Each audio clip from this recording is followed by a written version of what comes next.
welcome to 10 Minutes in Tinseltown with Ms. Meliz. Hi, I'm Melissa Reyes, and today I have with me a special guest. His name is Dan Morris from Blogging Concentrated and Amplify Podcast. Amplify Podcast. I can say that. Anyway, welcome, Dan. How are you? Oh, yeah. Hello. Hello, everyone. Thank you. Great dance. So, Dan, thank you for joining me tonight and for being the, opener for the show. Oh, I can't wait to see your comedy antics. Tell me a little bit about yourself, because I'd like to know you better. We met once. I don't know if you remember that. We met at the Entertainment New Media Network conference in Anaheim. And I tried to get you to give me a shirt, and you were trying to get me to buy it. Do you remember that? Well, that kind of is the plan. Exactly. And so I really appreciated that. That was cool. So they don't give you free pudding at the store. You have to pay for it. And so is this the hashtag shirt that you have on right now? What was that hashtag? Everybody wants to know about the shirt. You could buy that shirt? They're for sale every day at blogginggear.com. At blogginggear.com. There's not a blogginggear.com. Oh, yeah. Is it at Blogging Central, bloggingconcentrated.com, or Amplify Podcast? It is at blogginggear.com. Okay. Which does redirect you to a page on Blogging Concentrated, but Blogging Gear is all you need to know. Okay. Well, I'm going to check that out. I am. So tell me about yourself. Go. What's your elevator speech? I am 5'9" tall, and I am 40 and a half years old. Wait, I am 40 and 5/6. I'm almost 41. You're only 40 years old? I have lived. Yeah. Wow. You're a baby. I know, I look way older. Wait, you're older than me? I am older than you. Yes. I could have been your babysitter. Rock on, Dick Clarkette. That's awesome. I know, huh? I look good. I preserve well. Yes. Yeah, no direct sunlight. Okay, so oh, nice. You by profession blog and do speaking gigs and conferences and teach people how to have a monetized blog. Isn't that your thing? Tell me more. We, Rachel and I, and Rachel is in the audience. It's very hard to see her wave, though, in the chat box. It looks a lot like words. We run a nationwide blogging conference series called Blogging Concentrated. It is a combination of workshops out in different cities. We're doing our 20th workshop this weekend in Grand Rapids, wow. Michigan. Grand Rapids, Michigan? Detroit, Michigan. Grand Rapids. Where's Grand Rapids? Michigan. Wisconsin? No. Yeah, Michigan. That's right. The thing. All right, so, Rachel. Rachel's like, yes, Michigan. That's where we were. Yes. Yeah, this is not my area. She's the fax lady. So you were there, though. We're doing our 20th. You were actually in Michigan, in Grand Rapids? Yes, this is our second time in Michigan. Our first one was in Lansing, and now we're in Grand Rapids. Okay. We travel the country. We try not to make bloggers travel. We go to them. We were in San Francisco last weekend. We were actually in San Francisco, Salt Lake City, and Denver last weekend. And then we got Grand Rapids coming up. I saw your... You saw our Salt Lake? Your saltwater addition to the Salt Lake. Did they sell those weird little fishy things that swim around in that lake? I didn't see anything but salt in the Great Salt Lake, which is now called the Great Saltier Lake. Just wait for them to update the sign, because we did add additional salt. All right, viewers are really going to be wondering what we're talking about, so I guess you probably should skip to that. I'm sorry I interrupted you with all your blogging things, but you have a podcast, and on YouTube, if you go and look up Dan Morris, you'll find a little bit of his Salt Lake experience. Right? True. We do this thing called the doppelganger bucket list. Now, I don't know if you know the word doppelganger, but a doppelganger is somebody who looks like you. So at some point in time, I had like I think I had a Sambuca drink at a restaurant called Sambuca. And I decided that I should do this everywhere. I should do fun little things like that all over the place, and I decided I'm going to call it my doppelganger bucket list. So in every city, we try to do something like we ran a mile, or we walked a mile in the Mile High City. Oh, And okay. we ate a Boston cream pie donut in Boston. Awesome. And I drank Old Milwaukee in Milwaukee. Okay. And I sang a Billy Joel song in New York City on Mulberry Street. That's awesome. Okay. So And I what sang is it on Mulberry Street. this is what makes it entertaining? The point of it is like sucking the marrow out of life. Like when we travel all the time, like every weekend, away from our families. So the goal is to find something that's just so nutty and out of the way fun that we can somehow slip it into the schedule, because we honestly try to leave at the last minute and get back at the first minute, so we're not gone that long. But if we're just on planes and then in conference rooms and then on plane, like part of life goes by, and I turn 42 next year, and I wonder, like, what happened? What did we do? So we're just trying to add this element of fun to life that I think gets lost as a business person, as an entrepreneur, as a blogger. You can consider your job fun, blogging or dentistry. Like maybe that's fun for you, but in reality, dentists who might enjoy doing that, they still probably have a lot more fun watching the Super Bowl with friends, Right. or going out to dinner.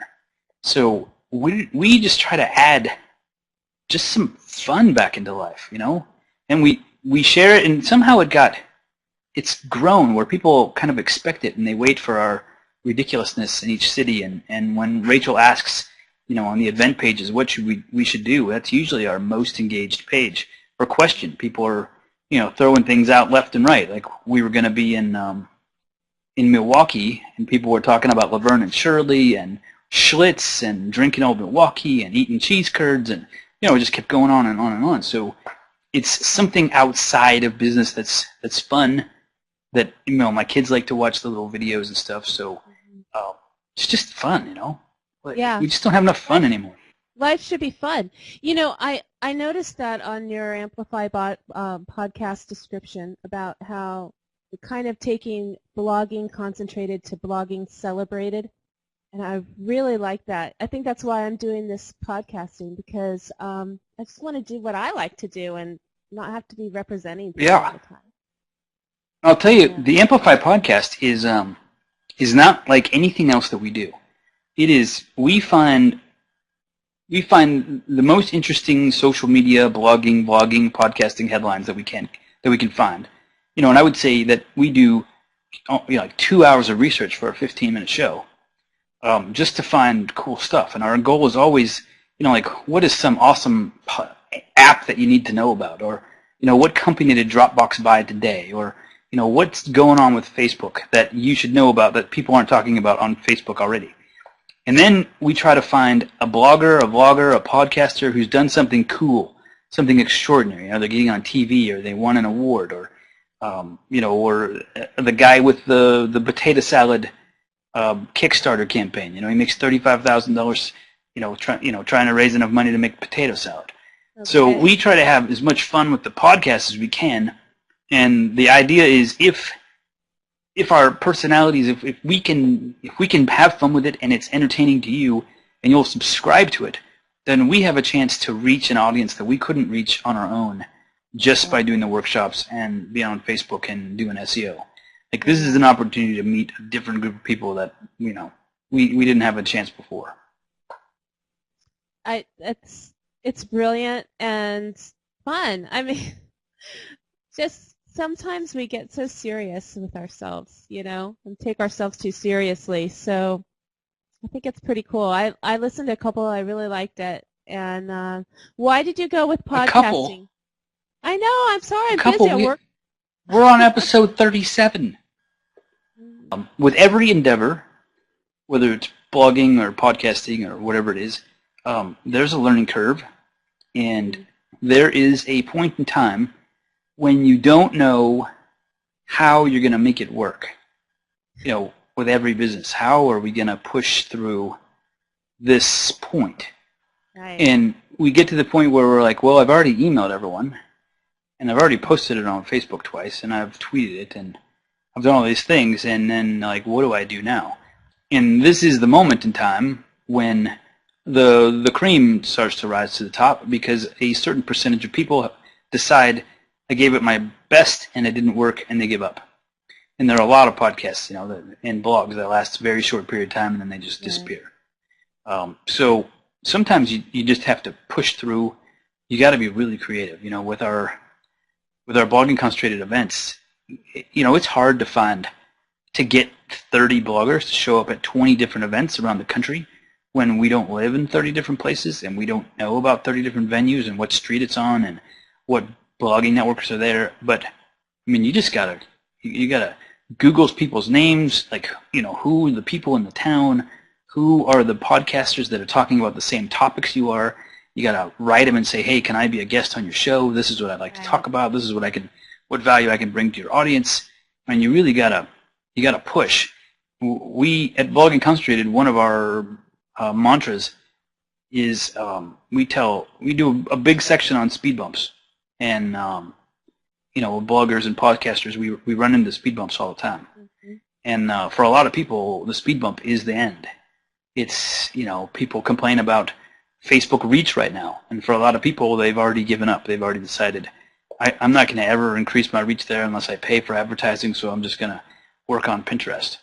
And it's these speed bumps that, you know, like that moment in time when you just don't know how you're going to push through. They're the ones that separate us from everyone else, because the speed bumps are not there for us. The speed bumps are for everyone who doesn't want it as badly as we do. So we have to drive through. And you know, with our podcast, it's going. I don't. Go ahead. How long have you been? Thank you. How long have you been doing this? The blogging concentrated and the blogging all together. You yourself. We have been doing Blogging Concentrated as a business entity for just over 1 year. We've been doing Blogging Concentrated as a venture for a couple of years, meaning we didn't turn it into an actual business until a year ago. Before that, we were getting hired to come to private blogging groups and speak, and we did a lot of conference speaking. We'd go and, you know, teach at a conference, which we do a lot still, a whole lot. And I think before the end of the year, we still speak 15 times, and we're almost in September. That's fantastic. So you got the speaking thing. But I would say that the entire thing started. I'm going to say 2008, when we started working online. When did you start? No, at that time. From Dan.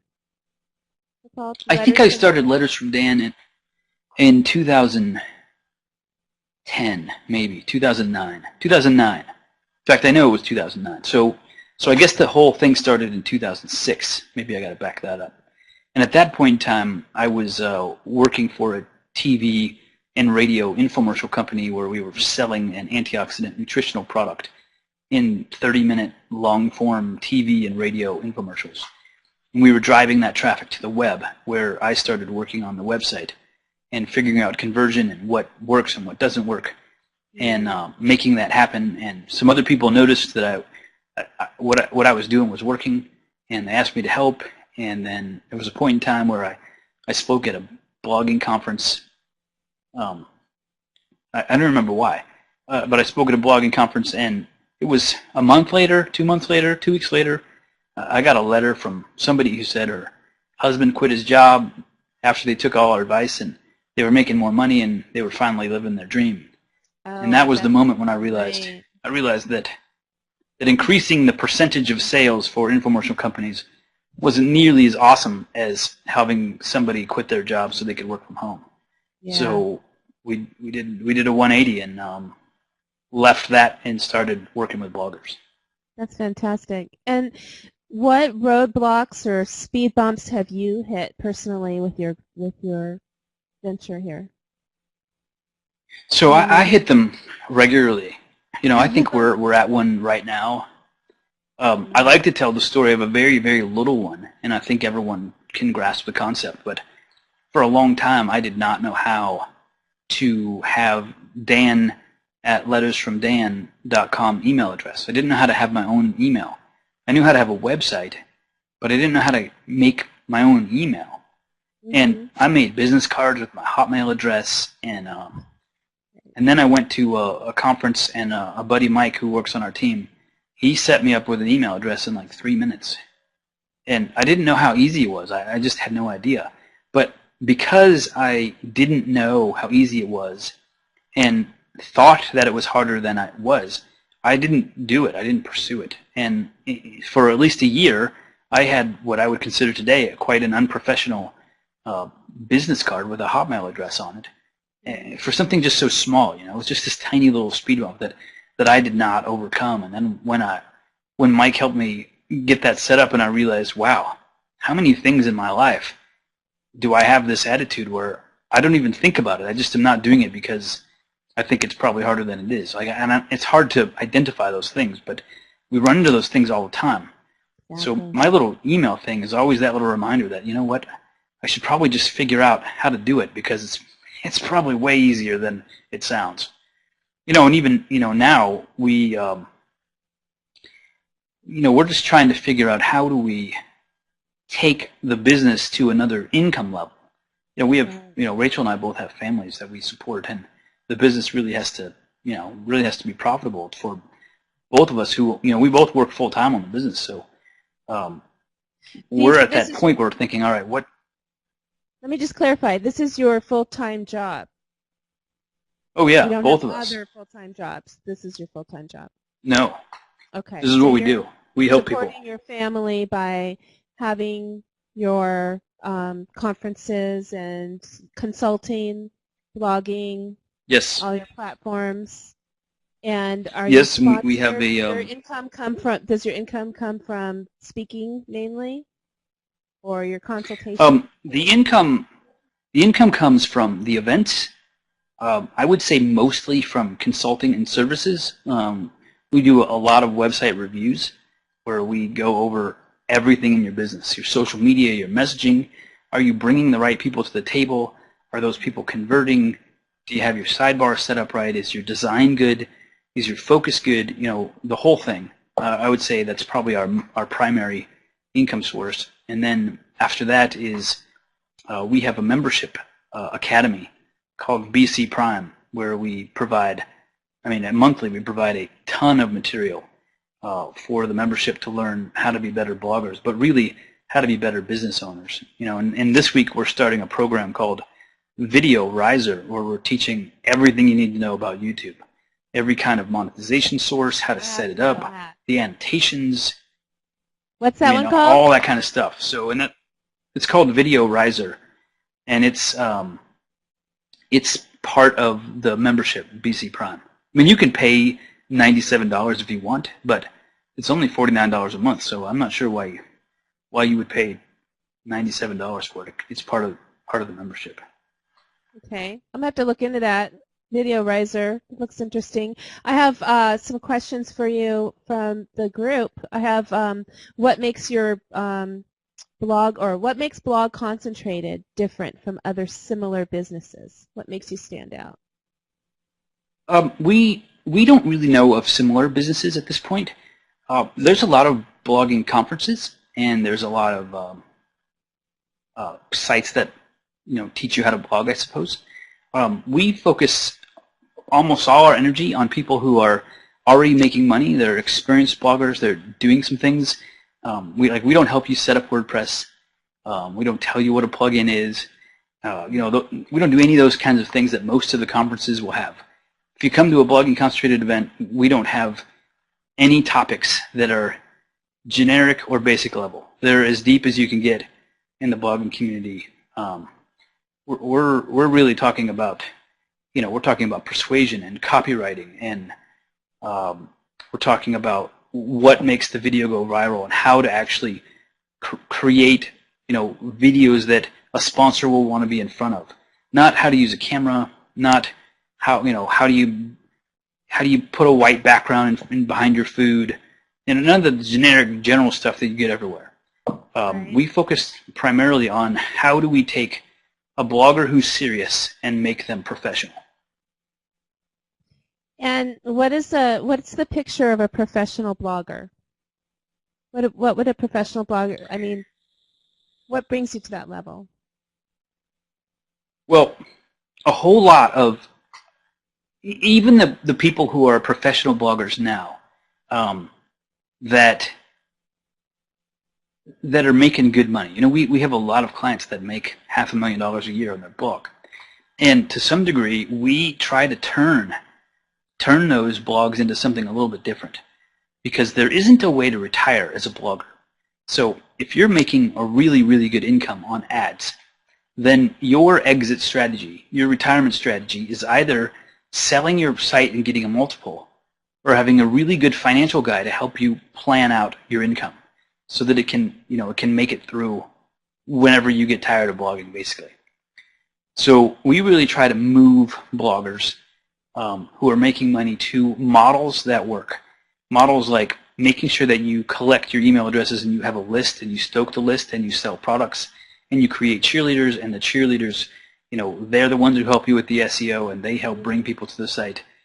Building businesses that don't require you to be on the computer 24 hours a day, which is very hard for bloggers because so many bloggers rely on either the Facebook traffic or the Pinterest traffic or the social traffic, and that's their world. And the day that they're not on Facebook is the day the traffic dips incredibly. And this is not a business model that McDonald's or Walmart or Costco would ever partake in, because there's no leverage. It's not really a business. It's like this floating revenue machine. So we like to turn a little bit. Let's create products. Let's create opportunities where we can collect email addresses, we can contact people, we can turn them into a community. Somebody like YoungHouseLove.com. They get 125,000 people a day, and that community is voracious for everything they put out. What was the Young House Love? Young House Love. So I was going to ask you if there's any other bloggers that you can tell me about that have maybe attended your conference and achieved some success. So, yeah, I mean, we have a list, I guess. Jennifer McClelland at Plus Size Birth. She went from, she had 10,000 Facebook fans, and after she came to Blogging Concentrated and we gave her a lot of focus, what direction she needed to go, and she was doing giveaways and things that didn't really matter to her core audience, and I think she might have 100 or 150,000, maybe more. Maybe Rachel can post in there, but she has been a super cheerleader ever since, because she just wasn't thinking that way for the beginning. She wasn't thinking in that direction. And then Kim Danger at what's Kim's site? Mommy? Oh, I can't think of it at the moment. It will come to me in just a second.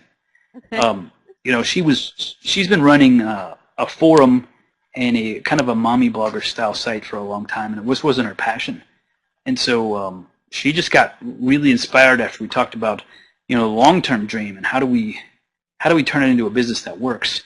She actually started a second site that's really doing well now, and that is fitness related. And we showed her that fitness is a very hard niche, but if you can do the appropriate keyword research and you can find things, like the term lose fat has way less competition than lose weight.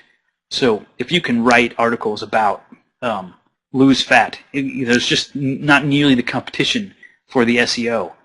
So you can start to win keywords that you couldn't before, so you can grow your traffic, unlike people who are always fighting for the word travel or travel to the Bahamas or ridiculous things that you could never win no matter how hard you tried. So, finding the little parts where we can really stick in there and make a big change is huge for some people. I'm trying to think of some other names. Just today in Free Weekly Mastermind, which is our forum on Facebook, Tiffany Wong posted in there that she was also sort of blogging against her will, not exactly doing what she wanted to do, but kind of chasing traffic chasing revenue, like, oh, look at that, I got a bunch of traffic for that, I should probably write that again. And, that's not a business model. That's a monkey chasing a nut. So, or a squirrel chasing a nut. So she's switched gears. She's got real mom talk. She went to her own voice. She started to really build a community that loves her. She's just so much happier. She's making more money. And just, the whole thing. I don't think there's a lot of case studies from our point of view where people aren't doing better after, because it's not a, Blogging Concentrated is not a networking event. You don't come to meet brands. You don't come to, meet other bloggers. It's all about your business for 8 hours. It's Blogging Concentrated because it's 20 hours of instruction, concentrated into an 8-hour day. And it totally is 100% about your business. There's no other thing. There's just nothing. There's no shiny button. And in fact, we have the worst, by far worst, social media love at our conferences than anyone else, because there is no time to be taking Instagrams and tweeting and stuff like that. And you're doing stuff at your conferences. No, well, we have horrible, and I'm okay with it because it's the model. That's okay. Wait, you mentioned to me when when I asked you what you wanted to talk about, and something came up that's intriguing to me. It's the fallacy of making money online, and wishing like a hobbyist versus making money like a CEO. So what do you mean by that fallacy of making money online? So the fallacy is a little bit what we talked about so far, and that is that you can be making money, but if you can't make money repeatable, you're not making money. You're riding a wave, and that wave always goes down. I mean, there is no surfer in the world that's still surfing. As soon as they get on that wave, it's on its way down. So you can grab a hold of Pinterest, that's great. You can grab a hold of a keyword, that's great. But you've got to have all that stuff in the back end that every business has. You've got to have a team of people, even if it's just you and your spouse or you and your other blogging friend who's really thinking through, what are the risk parts of my business? Am I getting too much traffic from Pinterest as a percentage of the whole? And if so, what are we doing to mitigate that over the next quarter? How are we going out looking for guest posts everywhere? Are we looking to be guests on podcasts? What are we doing to take that risk away? And if your computer is your number one source of income, if you don't have your computer, you're out of business. I mean, do you have a fund where you're putting $50 a week or $25 a week away so that you are prepared, just like any other business, insurance, risk, all that stuff. So you can be a blogger who's making some money, even people who are making sponsored post money. Sponsored post money is great money, but it's almost the worst money because you get stuck in a circle of, I got a sponsored post and now I've got to do another sponsored post. But when do you get to have a voice and get to create cheerleaders and fans who love you? Because you never have a voice as a sponsored post. You lend your voice to someone else. Because there's no chance that you're going to wake up today and start talking about mattresses. It's just not going to happen. But if there's a sponsored post on the docket, well, yeah, you're going to be talking about mattresses. So we want to move people to being a personality, having a fan base, creating cheerleaders, having a list, mitigating risk, building a business that grows, that's repeatable, creating systems. Like if I grasp how I'm getting traffic on Pinterest, then I'm going to put that on a document, and I'm going to give that to a VA, and she's going to continue doing that while I go make more money somewhere else. So, building. Well, I feel like this is blogging concentrated for us tonight. Thank you so much for sharing all these details. I had no idea that you go so deep into that, and you're obviously so passionate about it. But let's talk about some fun things, okay? I want to know, I want to know about your painting, The Sale of Kon-Tiki. I have no idea what that is. Oh, I totally gave up on that. Did you? So that right there. What are you painting now? Okay. See, that's my painting right there. Uh-huh. That's my big parrot. And I had this idea of, well, let me back up. I'm going to back up and then get back to where we are now. So okay. Rachel and I started Blogging Concentrated with the idea that we're going to serve bloggers as many ways as we can. And one of those was blogging gear, where the shirts are. Like, what if we could provide shirts that you can't find anywhere else with cool blogging phrases, like, yes, Grandma, I make computers. Because, we can never explain to our grandmas what we do. Like, it's impossible. Right. And that's what you just end up saying is, yes, I make computers. That's what I do, Grandma. So that's where we started. And then I had this idea. What if we took, like, the most popular books, like Chris Brogan's book or somebody, and we painted or commissioned somebody to paint a really interesting cover on a canvas, and we sold these paintings, like the cool blogging books or phrases or something like that. We sold those in blogging gear. So we had that idea, and I think we're still going to do that. We just haven't, there's only so much you can do. Okay. So then I painted this, the parrot, and I thought, you know what, I'm going to do that for my house. I'm going to paint a cool picture, an image of one of my favorite books.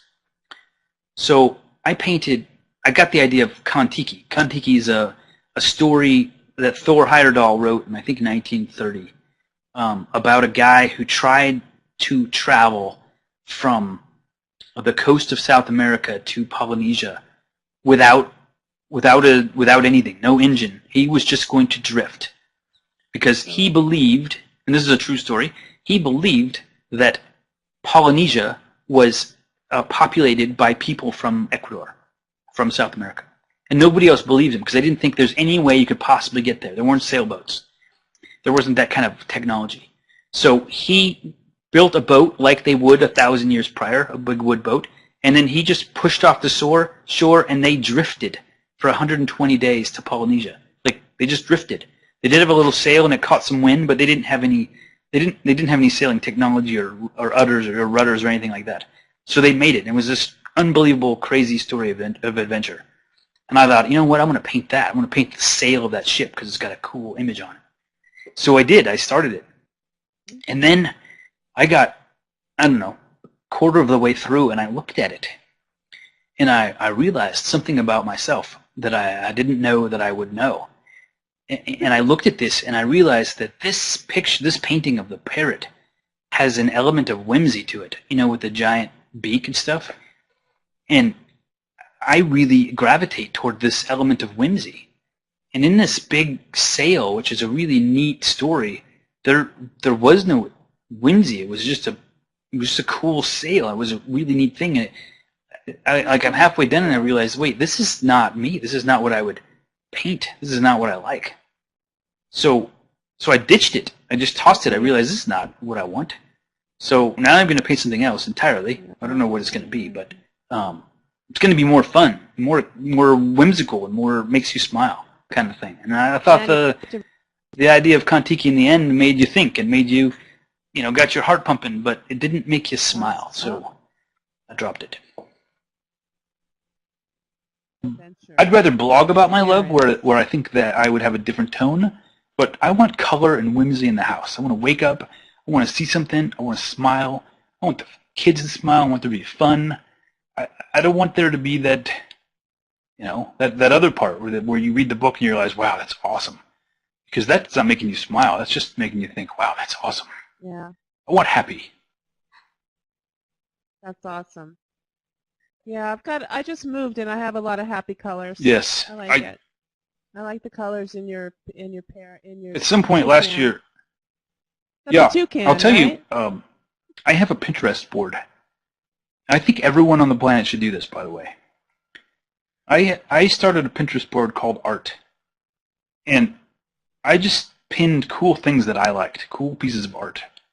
And about a year and a half into it, maybe 2, I actually looked at it like from a different point of view. Like one day I looked at it and realized, for the last 18 months I've been pinning stuff that I like, and there's a pattern among all of these things. There is a set of colors that I actually like. I didn't pin anything else. Like there's like 8 colors that are in every single thing that I pinned. And every single one has got this element of whimsy. There really isn't even an exception. So just by having this Pinterest board, I learned something about myself that I don't think I ever would have known. Seeing something like that over time develop without doing it on purpose. It was awesome. That's awesome. I think every kid, like, you should be made to pin the things you like when you're little, so you can start to see how your likes change over time. Like, You could have a visual board of your personality that I don't think we've ever had before.